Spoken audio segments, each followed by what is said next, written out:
Hey there, teachers. Today we're going to take a deep dive into the English 3 Unit 7 Multimedia project. There are a couple of things that I want to point out to you when you're thinking about teaching this unit. And the first one that we want to start with is the priority standards or the essential standards for this unit. So there's 3 TEKs that we're really focusing on. Analyze the effectiveness of characteristics of multimodal and digital texts, using the writing process to compose text and publish written work for appropriate audiences, and locate relevant sources during short-term and sustained recursive inquiry processes.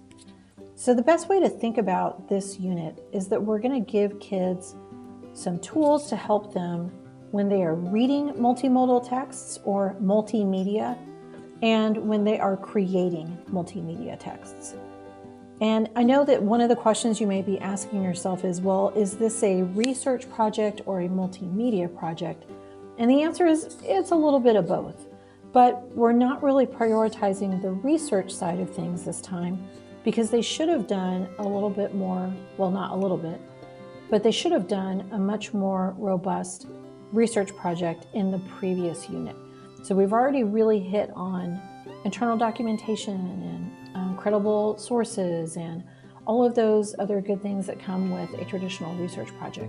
This one is a combination of a short-term recursive inquiry process and creating some kind of multimodal text that reflects their findings. The next thing we want to talk about are the summative assessments and the formative assessments. So just like on all of our other units, I've given you a reading multimodal text assessment and some that I'm calling creating multimodal texts. So we're giving kids the opportunity to read some really rich, interesting multimodal texts like an infographic or a video, and to think about the way that the author crafts that text to emphasize their meaning and to really reinforce the concepts that they're trying to convey. And in this assessment, what I've given you is a really rich infographic that kids can dive into. And then we're pairing that with the text version only from the original report. So when we divorce the information from the infographic, what is the difference? And why did the writer choose to organize it and to use the visuals that they did? And how does that make it a more effective or a less effective way to represent that information?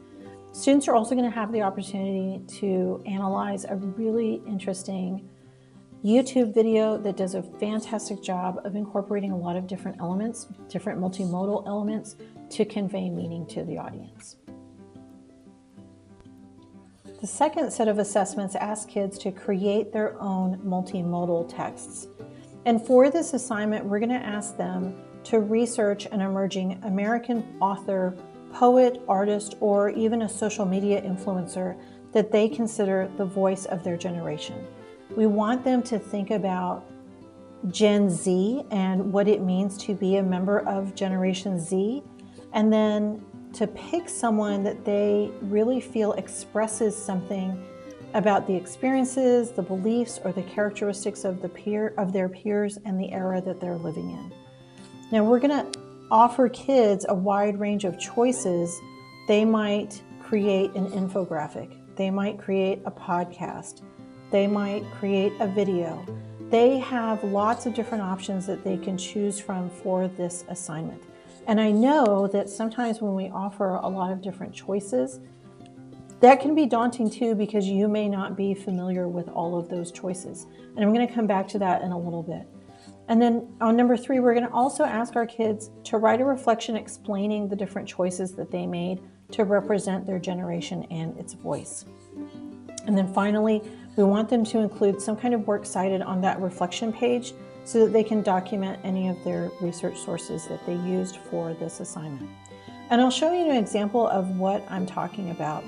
So for the formative assessment, again, we're going to do something very similar to help train kids up and lead them into that summative. So during the formative, we're going to ask them to, again, research the characteristics, the events, the beliefs, the trends, the things that really define their generation. And then they're going to create a multimodal text that represents who they are as Gen Z. Now that could be a social graphic, again, an infographic, a podcast episode, a photo essay, a video. There's a lot of different choices here that kids could opt for. And then they're going to write some kind of reflection that explains the different choices that they made to represent their generation. And this is the sample that I made that represents my generation, which is Generation X. So when I was thinking about my generation, I went and did a little deep dive into what characterizes Gen X, and I did a lot of research on what defines Gen X and even sets us apart from the baby boomers, who are our parents, and what sets us apart from the next generation, which is the millennials or even Gen Z. And so I was able to find a lot of really good information about Gen X, and that I incorporated into my social graphic. And so I've got a number of different elements here. When I went to Adobe Spark, and that's the program that I used to make my social graphic, I found this really interesting template that looks like kind of a collage. And I felt like it had a lot of spaces for text, but also for images that I could use to pull all of that together. And then underneath my actual product is my author's reflection. And this is where you can see I documented the research that I did when I was looking at my generation and thinking about the different elements and characteristics that are common to Gen X. And then I also reflected on the way that I created the piece. So I did a lot of writing about some of the images that I chose, about the template and the colors and the people that I chose to include. And then here at the bottom is my works cited page. And that's the kind of product that we're going to ask kids to make. We're going to ask them to create something that represents their generation and then write a reflection that really explains their author's process. So you may be asking yourself, this looks really great, but I personally don't know how to make one of these, or I don't know how to do this. So how do I get my kids from point A to point B? And I'm going to take you back to your curriculum resources to just talk you through the model lessons. So remember, we're asking kids to choose a voice of their generation. And that's going to take us a little bit of work because we want them to choose someone who really expresses something that speaks to their generation's experiences, to what it means to be a member of Gen Z. And so for your model lessons, what I'm asking kids to do is to take a deep dive into the trends that have influenced their generation, the events, and then to kind of parse out their values or their beliefs and what makes that particular to Gen Z, or what is unique about those values or their beliefs when we think about Gen Z in comparison to some of the other generations. The next piece I'm going to talk to you about is the additional resources that are here. So one of the things that you'll notice is on our assessments, there are a lot of infographics, but you also have the opportunity to teach kids about how to read multimodal text in the form of a video. So a lot of really great videos that are purposeful, that are not even just professionally created, but are really effective, use a blend of video, audio, and text, or even animation to convey meaning. And this YouTube playlist is one that I've curated for you, and it is all about pieces that you can use so that you can talk and have those really meaningful conversations about multimodal text in your classroom. The next resource that I want to point out is this list of different options that you can do with your kids. Now, again, I know it's kind of daunting because if you're thinking about teaching this unit, you may be saying to yourself, I've never made a social graphic before, or I don't know how to make a podcast, or I've never really created my own videos. You can offer students those options even if you don't know how to use them. And there's some really great tools that are a perfect starting point for people who may not have as much experience as you would like. So I would highly recommend Adobe Spark for making social graphics, but also for making videos. There's 2 different web-based programs for making infographics that are really easy to use and very intuitive. I like Canva, but I also like Pictochart. And then if you're interested in making a podcast, either with your students or you have kids who want to start their own podcast, I would highly recommend Anchor FM. And I've used all of these different programs to create my own content.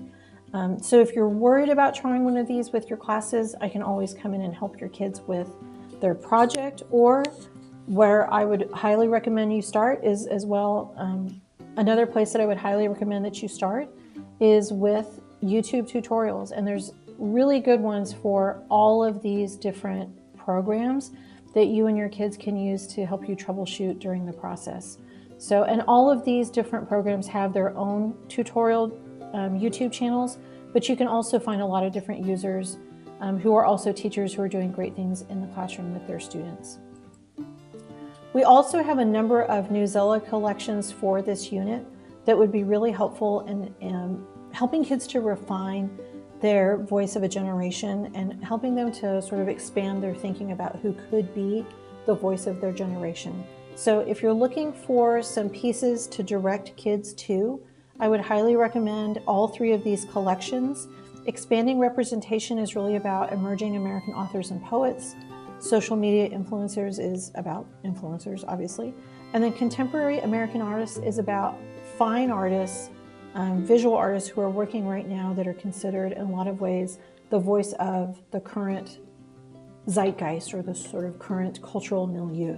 So those are three other places that you can take your kids to. And if you're not sure how to find the Newsella collections, I've got some directions for you here. Okay, the last resource here is your sample unit calendar, and it is hyperlinked with the formative assessments, the model lessons, and some of the samples that you have to work with. And then Kelly is working right now on your unit accommodations. Making the transition from content consumers to content creators can present a huge challenge for us as teachers. So I turned to Rabbi Michael Cohen and his book, Educated by Design. And here's what he had to say. The hardest part about developing creative confidence is to stop expecting instant or near instant results. This is such great advice for teachers and for students as we approach the multimedia project. This unit gives kids the opportunity to practice higher order thinking skills, take risks, stretch their creativity, and create meaningful, authentic content about something they are passionate about. We want to give them the tools and resources they need to create meaningful products that express their learning and thinking.